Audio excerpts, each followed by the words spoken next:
안녕하세요. 이가피 교수의 신간 읽기입니다. 오늘 소개할 책의 제목은 피로세포, 이동환 지음, 세멘파커스에서 22년 4월 7일에 출간되었습니다. 저자는 가정의학과 전문의이자 대한만성피로학회의 명예회장입니다. 대한민국 기능의학 1세대이기도 하고요. 유튜브 교육하는 의사 이동환 TV를 운영하고 있습니다. 프롤로그의 일부입니다. 모든 질병의 시작은 사실 우리 몸의 기본 단위, 아주 작은 세포들의 잘못된 화학 반응입니다. 현대의학이 놓치고 있는 부분이죠. 이 책을 통해 제가 여러분에게 전하고 싶었던 이야기가 바로 이것입니다. 우리 몸속 보이지 않는 곳에서 피로감을 만들어내는 세포에 대해 모두가 올바르게 이해할 수 있도록 돕고 싶었습니다. 이미 이유 없는 피곤함이 일상을 뒤덮었다면, 그것이 나아지지 않고 계속 이어진다면, 그러나 큰 병원에서 받아본 종합검사 결과 피로감의 특별한 원인을 찾지 못한다면 우리는 세포를 의심해 봐야 합니다. 이른바 피로세포가 우리 몸속에 얼마나 많은지를 먼저 알아봐야 합니다. 책은 4파트로 구성되어 있습니다.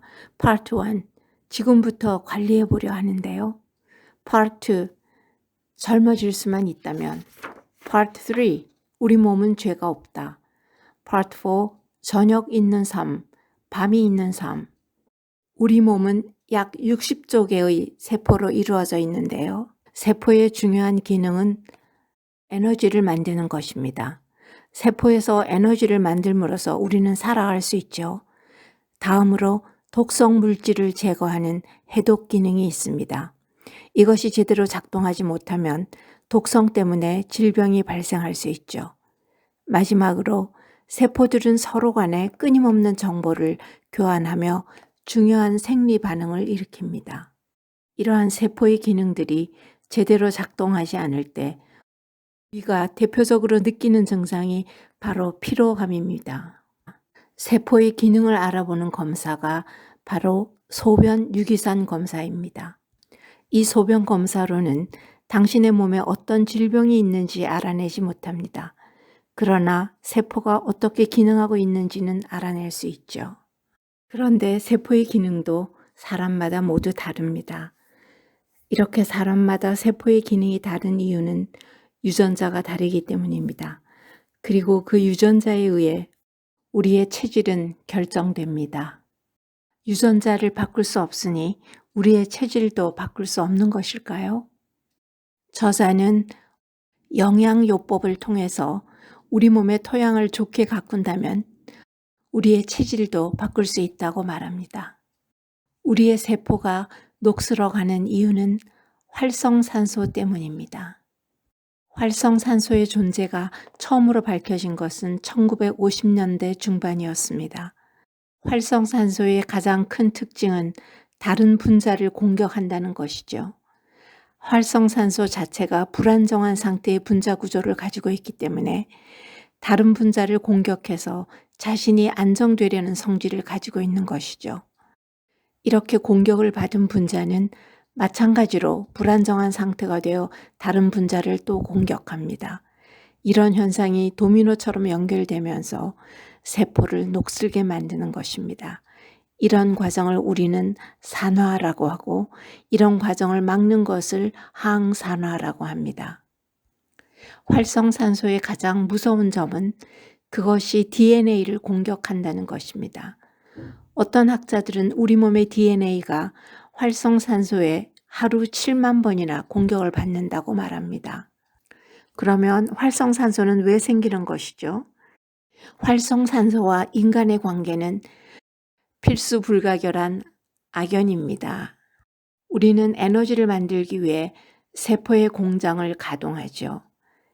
이 에너지를 발생시키는 과정에서 나오는 부산물 중 하나가 바로 활성산소입니다. 그래서 우리 세포는 활성산소를 피할 수 없습니다. 그러나 너무 걱정할 필요는 없습니다.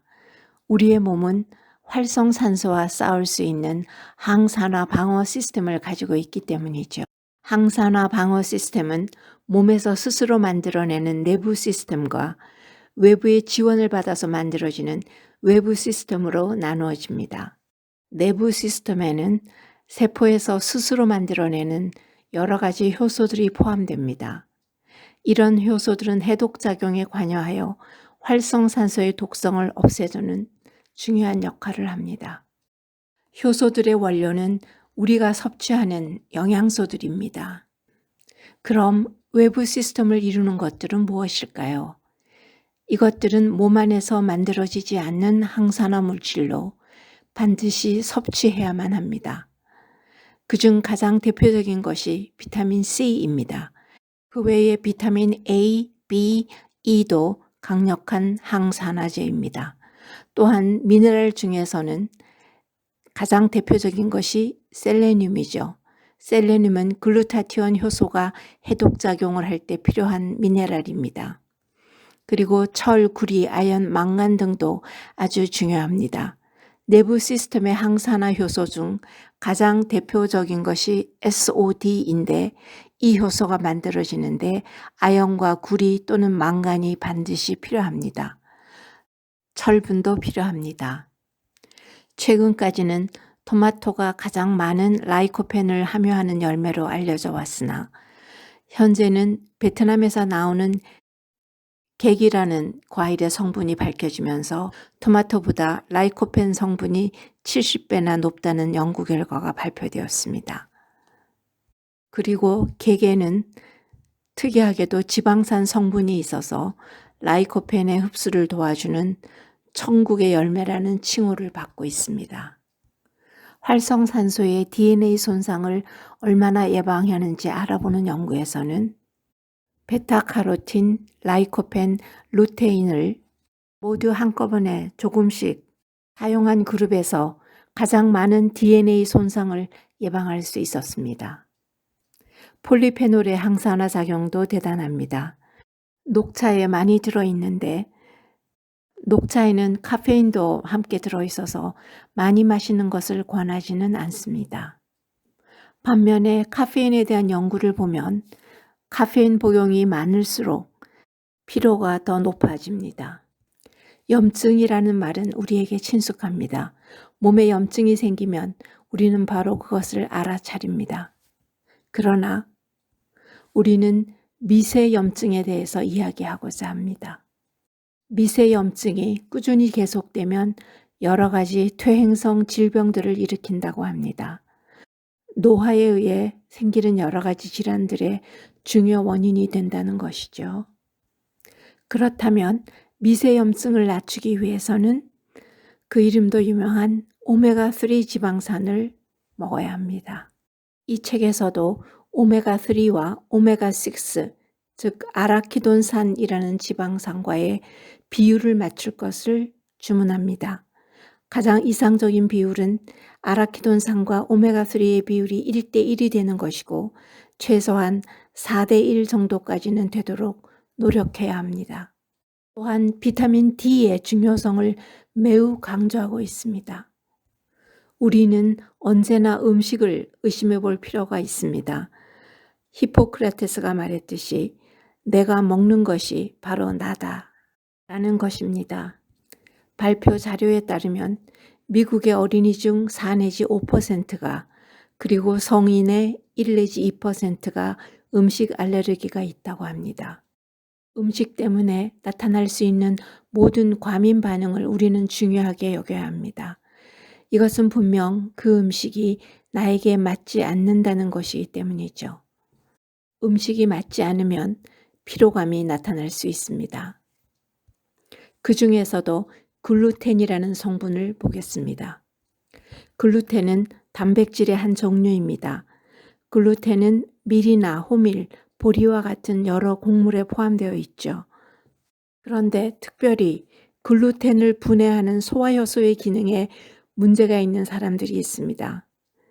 글루텐이 완전히 소화되지 못하면 펩타이드라는 물질을 만들게 됩니다. 이 펩타이드가 흡수되면서 모든 문제가 시작되는 것이죠. 우리 몸의 면역 체계는 이 펩타이드라는 물질을 외부에서 침입한 바이러스로 오해합니다. 그래서 펩타이드에 대한 항체를 만들게 되고 자가 면역 질환을 일으키게 됩니다. 이유 없는 피로감이 지속되는 것은 분명 자가 면역 반응이 있을 때 동반되는 흔한 증상입니다. 그렇다면 우리가 단순히 밀과 호밀 그리고 보리를 먹지 않음으로써 활력을 찾을 수 있다면 한 번쯤은 시도해 볼 만한 방법이 아닐까요? 이 책에서도 장의 중요성을 강조하고 있습니다. 우리의 장 속에 사는 이스트균이 과성장하면 여러 가지 문제를 일으킨다고 합니다. 이스트가 과성장하는 원인은 여러 가지가 있는데 항생제, 피임약, 스테로이드 호르몬제 등을 오랫동안 복용하는 경우입니다. 설탕이 많이 들어있는 음식, 고지방 식품을 많이 먹는 것도 원인 중 하나입니다. 장 건강을 위해서는 무엇보다 항생제를 남용하지 말아야 합니다. 우리 몸의 해독작용을 돕기 위해서 식생활이 중요합니다. 비타민과 미네랄이 풍부한 현미밥이 흰쌀밥보다 더 도움이 되고 신선한 야채와 과일, 마늘, 양파, 푸른잎 채소를 충분히 먹는 것이 좋습니다. 반드시 적절한 단백질을 섭취해야 하는데 가능한 한 고기나 계란의 조리 방법은 삶는 것이 좋습니다. 종합 비타민, 미네랄 보조제와 오메가3 지방산 등을 함께 섭취하는 것이 좋겠습니다. 이 책에는 수면의 중요성, 그리고 몸과 마음의 이완 등을 이야기하고 있습니다. 특별한 이유 없이 그리고 바로 한 달 전 종합검사에서 아무 이상이 없는데도 피로를 느끼시는 분이 계시다면 이 책을 한번 읽어보시기를 추천합니다. 감사합니다.